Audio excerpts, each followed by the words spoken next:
Let's talk about retirement planning for Americans living abroad. So first of all, can Americans abroad receive pension income from both U.S. and foreign sources? The short answer is yes, and also Social Security. You can get Social Security from your local government if you've worked outside the U.S., and you can get U.S. Social Security. And also there are totalization agreements where you can sometimes use the credits from one Social Security system to top up the Social Security you have in another country.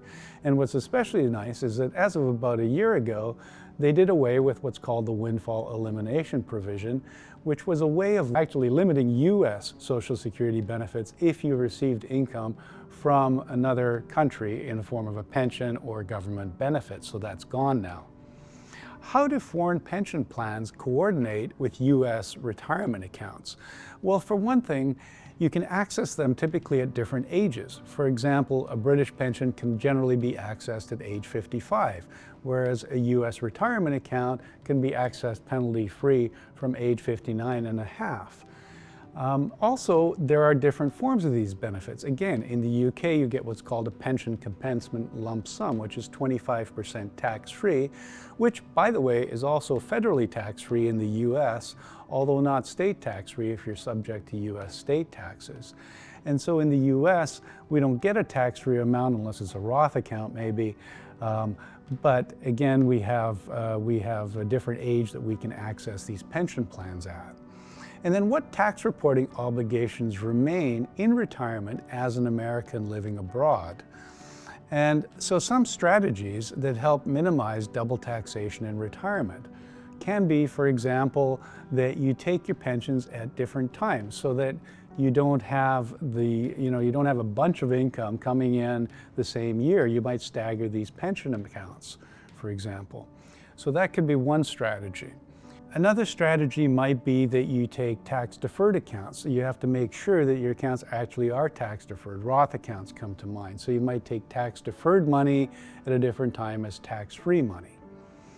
So how much does retirement abroad cost compared to the U.S.? Well, honestly, it depends on where you live, on your lifestyle, a lot of different things. You may have national healthcare system in place where you now live outside the U.S., so your healthcare costs could be a lot lower. Even if you have private health insurance, it generally tends to be much less expensive than it is in the U.S.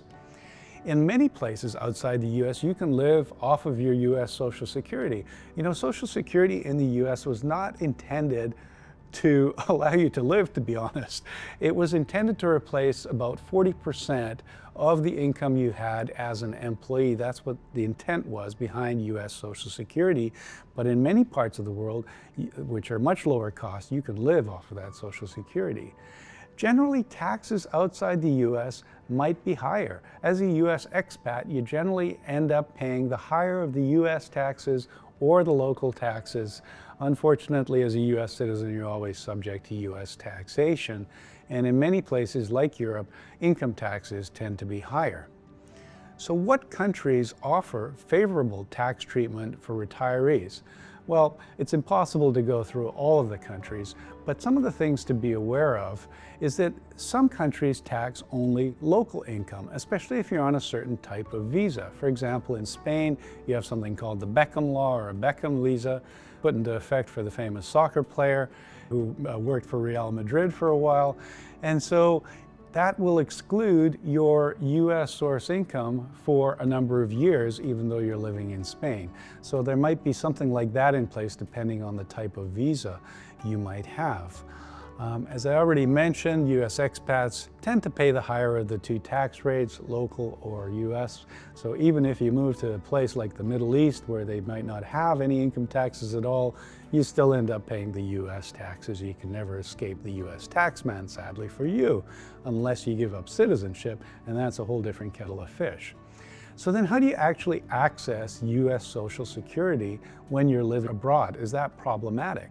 Well, actually, the U.S. Social Security system is quite robust in terms of expats, and at least in terms of getting you your money.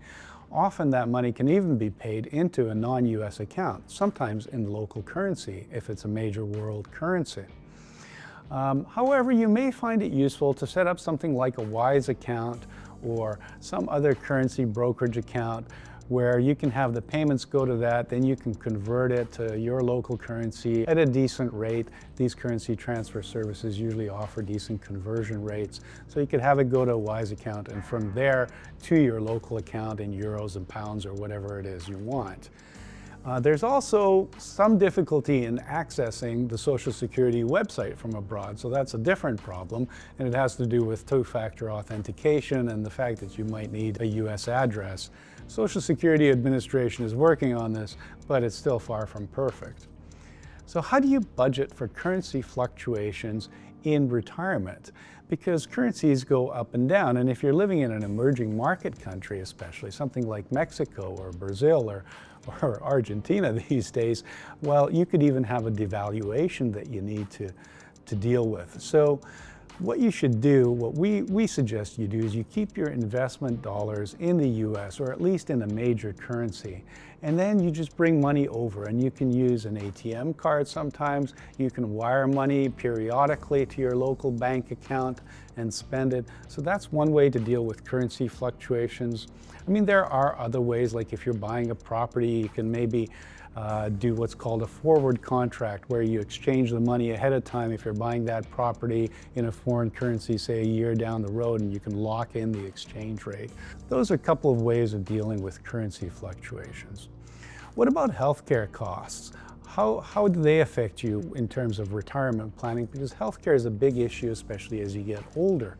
Well, it might have national health, you might have private health. It'll generally be cheaper than it is in the US, but you also need to think about what happens later in life. What about when you get old and maybe you need assisted living or something like that? You know, long-term care insurance is not very common outside the US, and if you have that in the US, it may not apply to your non-US lifestyle. Not only that, if you're living in a place like Mexico, I mean, we had this happen to a client. She's been living in Mexico for many, many years. Her husband died, she was now alone, and who's going to look after her? You know, one option is to move back to the US to be with maybe an extended family, but assuming you don't want to do that, you need to make provisions for that.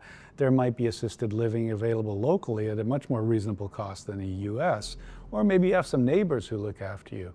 But you need to think about that. You might need a power of attorney, you might need a healthcare power of attorney, you certainly need a will, that kind of a thing. How do you plan for long-term care outside the US? Well, that's what we were talking about here, and in some places it may be really cheap, or comparatively cheap compared to the US, to get in-home care. For example, you could have someone even live with you and take care of you for much cheaper than it would be in the US, when it's very expensive in the US to do something like that. Or if you need to go to an old folks home, assisted living, something like that, generally that's cheaper outside the US. In some cases it may be even covered under national health system or something like that. So those kinds of things tend to be less expensive outside the US, but again, you might not have your family around, you might prefer to come back to the US. And then, you know, things like paying into Medicare over the years so that you have Medicare and so on might become important as well. What about estate planning? What estate planning steps should retirees abroad prioritize? Well, one of the issues that comes up, for example, is with US trusts. So they may not be recognized outside the US. So that may not be the best vehicle for you for estate planning. Generally speaking, you want to have a will in the US and a will in your local country as well. That's kind of the minimum for that. Then another strategy that might be useful in some places is gifting. If you want your children to receive, say, your foreign property or even your US property, then you might want to take advantage of the US estate tax exemption, which is very high, and gift that ahead of time and maybe just use that property even though your children are now the owners of that property. So there's a lot that can also be done on the estate planning side. Another thing that comes up are sometimes local laws, such as the hierarchical laws in France, which mandate that you can't, for example, disinherit your children. So there, those things might come up, and you need to be aware of them. In some places, you may be able to choose which estate tax, inheritance tax regime applies to you. You may be able to select US estate taxation if you're a US citizen. So all those things are things you should look into as a US expat.